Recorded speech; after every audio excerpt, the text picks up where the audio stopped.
A 105-year-old veteran of World War II is calling for a memorial to the 2.5 million Indians who fought for Britain in the war. A combat cameraman, Yarvar Abbas, filmed key events in the Burma Campaign on the front line. And even after the war ended in Europe, we'll be speaking to him in a moment. But first, here is Yavar's story.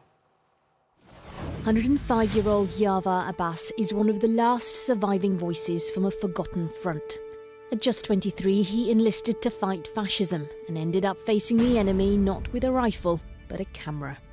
Yavar was sent to the front lines of the Burma Campaign, armed with just a pistol and a Vinton film camera.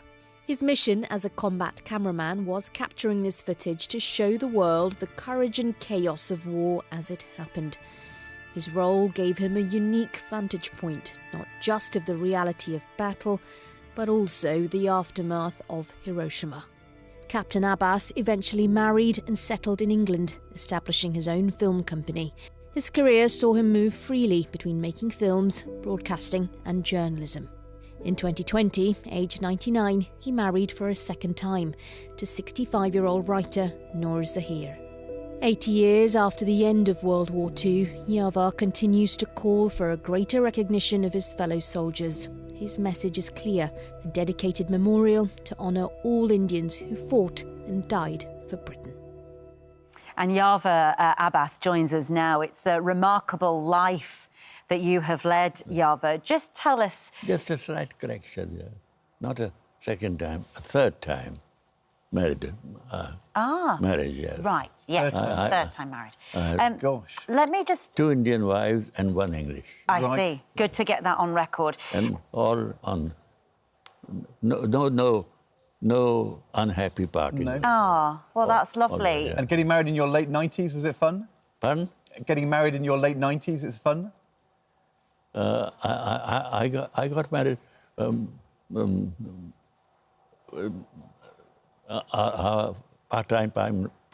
part-time Prime Minister Boris Johnson, he tried to stop it, but we got there. You know, 5 days before the lockdown. Oh my God! Oh, 5 days before the lockdown. Yeah. I see what you were saying there. Now let's get back on track. Why did you join the war effort? Because at first, back then, you were not happy, were you, about India being involved? Just take us back to that decision you made. It was not so much that I was not happy about India being involved, but the way India was involved. I mean, they didn't even say, by your permission, or you know, they didn't ask. No. They didn't ask me. They didn't ask the popular leaders who were there at the time. Provincial autonomy, eight Congress leaders, 8 of 8 provinces, right. And they were not consulted. They said automatically India is at war as well because it's a crown colony. I mean, can you imagine India, a civilized country, 14 times bigger than the United Kingdom, being governed by, first of all, by a corporation with old fogey sitting in Leadenhall Street, cigar-filled boardroom, and governing India from 5,000 miles away. And then they handed over to the Raj, and the Raj continued. I mean, that sort of thing. Yeah. But you changed your mind. In 1942, I think you went into service as part of the war effort. One of the millions of Indians, the many more millions of Commonwealth citizens around the world who joined in the fight against fascism and against Hitler. I know that you kept a diary as well as filming events, and in particular, you wrote about your experience of seeing your fellow soldiers shot down in the war, and I think you were going to read us an excerpt from the diary. Yes. Have you got it here? It's right here. Oh, yeah. Thank you. You should have seen my diary.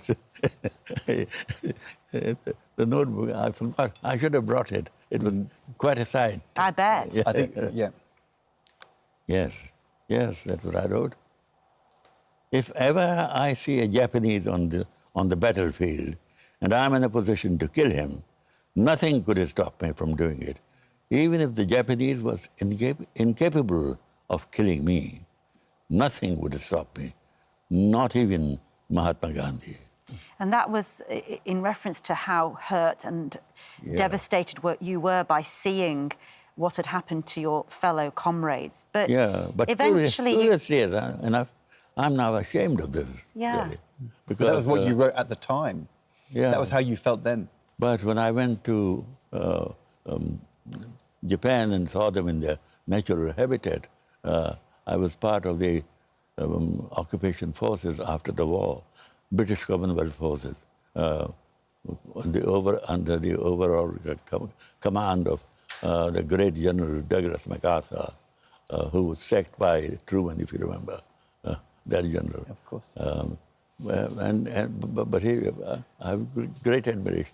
I might slightly digress, you know. At my age, I wander a bit. You were doing but you'll keep me on the right track. You were doing brilliantly. Lovely.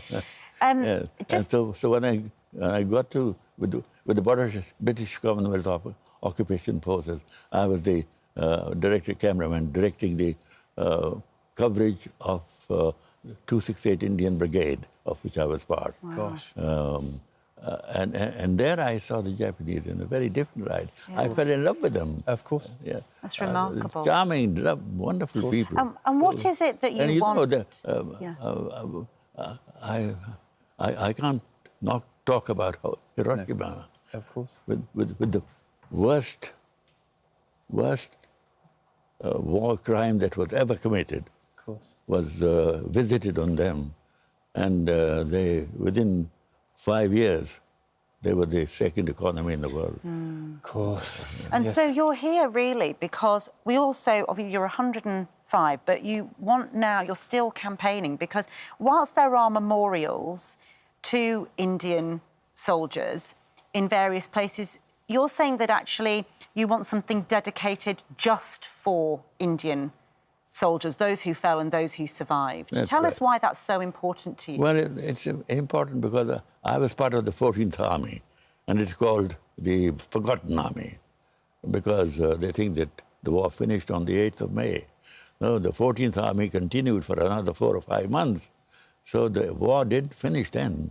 So that's why it's called the Forgotten Army. But I'll say that the whole Indian Army is the Forgotten Army, because in the Indian Army, I mean, I don't want to, I can't do any better than quote Field Marshal Sir Claude Auchinleck, whom I knew personally because I was his personal staff cameraman. He became like a father figure to me. I have a great, great admiration for the man. The gentle giant that we used to And what have. did he say? And he said, you know, without in Great Britain could not have come out of the 2 wars without the Indian Army.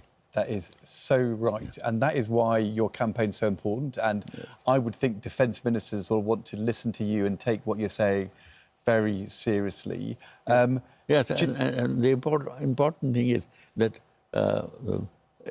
I can see why it happened. Sure. The Indian Army is not remembered the way it should be. Because of partition. But you are doing a brilliant job of setting the record straight. Just a final question. You're 105, married 3 times, most recently in your late 90s. We all want to know, what is your secret for a good life? You know, as the Chinese stamp collector would have said, philately will get you nowhere. But you know, I may not look very old, but I think I look at my face every morning when I shave, and I say that is an old man. Oh. But you a secret? Agree. One secret for living a good life. You know, when you're getting old, there are two definite signs of advancing old age. One is that you tend to forget the names, and the second is No, I can't remember the Very, very. Brilliant. But it sounds to me like, goodness. getting married regularly is also a key part of your happiness. Thank you so much indeed, Wonderful. Yavar, Wow. for coming and talking to us. That is Thank you. brilliant. 105. And, for your next career as a stand-up, we'll all be paying to come and hear you. Thank you so Brilliant. much. And good luck with the campaign. It's a Thank really you. valid one. Thank Thank you. you.